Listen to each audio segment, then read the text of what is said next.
প্রেম করলে কি হয়? বিয়ে হয়। বিয়ে করলে কি হয়? আনন্দ পায়। আর আনন্দ পেলে কি হয়? খেলাধুলা হয়। খেলাধুলা করলে কি হয়? শরীর ব্যথা হয়। শরীর ব্যথা হলে কি হয়? অসুস্থ হয়। অসুস্থ হলে কি হয়? মৃত্যু হয়। তাহলে বোঝা গেল প্রেম মানে মৃত্যু আর তার মানে প্রেম করা যাবে না। না। ভাইয়ারা, শ্বশুরবাড়ি মধুর হাড়ি, এই কথাটা ততদিন পর্যন্ত প্রযোজ্য যতদিন পর্যন্ত আপনার শ্বশুর শাশুড়ি বেঁচে থাকবে। আপনার শ্বশুর শাশুড়ি যদি না থাকে তাহলে আপনি তো দূরের কথা, ওই বাড়িতে আপনার বউয়ের খোঁজ খবর নেওয়ার মতনই তো মানুষ খুঁজে পাবেন না। আচ্ছা, আপনি তো নিজেরে খুব শিক্ষিত দাবি করেন, তাই না? এখানে দাবি করার কি আছে? আমি তো শিক্ষিতই। জানি তো কি শিক্ষিত। আচ্ছা, আমার একটা কথার অর্থ বইলা দেন তো। কি বলো? সাপও মরবে কিন্তু লাঠিও ভাঙবে না, এর অর্থ কি? এই ব্যাপার। শোনো, শালির সাথে সেটিং চলবে, অথচ বউ জানতেই পারবে না।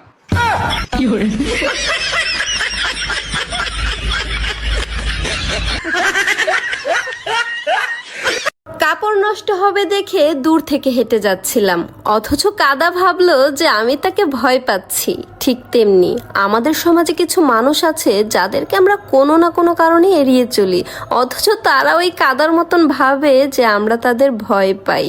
জানো শাওন ভাই মিল্কি ভাবিরে হার কিনে দিছে, আমারও হার কিনে দিবা, তা না হলে আমার নাক কাটা যাবে। তুমি কি চাও আমার নাক কাটা যাক? তোমার নাক কাটতে আমি দেবো না, এই নাও কাট, তুমিও গিয়ে হার কিনে নিয়ে এসো, আমি চললাম। চললাম মানে? তুমি এই অসময় কোথায় যাচ্ছ? ঘরে বউ থাকতে শাওন ভাই রুম্পা ভাবিরে বিয়ে করছে, এখন আমি যদি টুম্পা ভাবিরে বিয়ে না করি তাহলে তো আমারও নাক কাটা যাবে। তুমি কি চাও আমার নাক কাটা যাক? তোমার কোনো কিছু নিয়ে মাথা ব্যথা নাই, আমার বোনটার যে বিয়ে হচ্ছে না সেই খেয়াল কি তোমার আছে? তোমার বোনের বিয়ে হচ্ছে না তো আমি কি করব? এখন কি তোমার বোনকে আমি বিয়ে করব?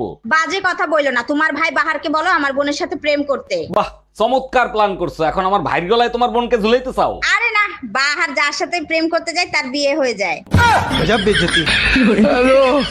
বলতো বল্টু, শিক্ষক বেশি বুদ্ধিমান না ছাত্র? ছাত্র স্যার, কিভাবে? এক একজন শিক্ষক এক একটা বিষয়ে পড়ায়, আর একজন ছাত্র সব বিষয়ই পড়ে। আমার কসম কাটে তুমি মদ খাবে না? খাবো না।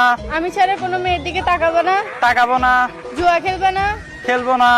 আমার জন্য জীবনও দিয়ে দিবা? দিয়ে দিব জীবন। এরকম জীবন আর রাখি বা কি করবো? মা, এই ডালটা একটু খেয়ে দেখেন তো সব ঠিক আছে কিনা।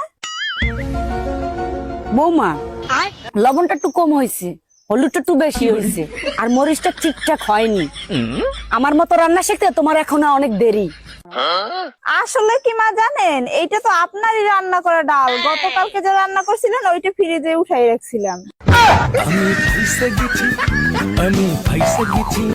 ও ভাবি, মোরে একটু আন্ডা দেবা? আরে ভাই, ক্লিনিক দে ফেমিকন আনসালাম, বের হেলাইছি, হ্যাঁ আসে খাইয়ে আন্ডা পরা বন্ধ করে দে।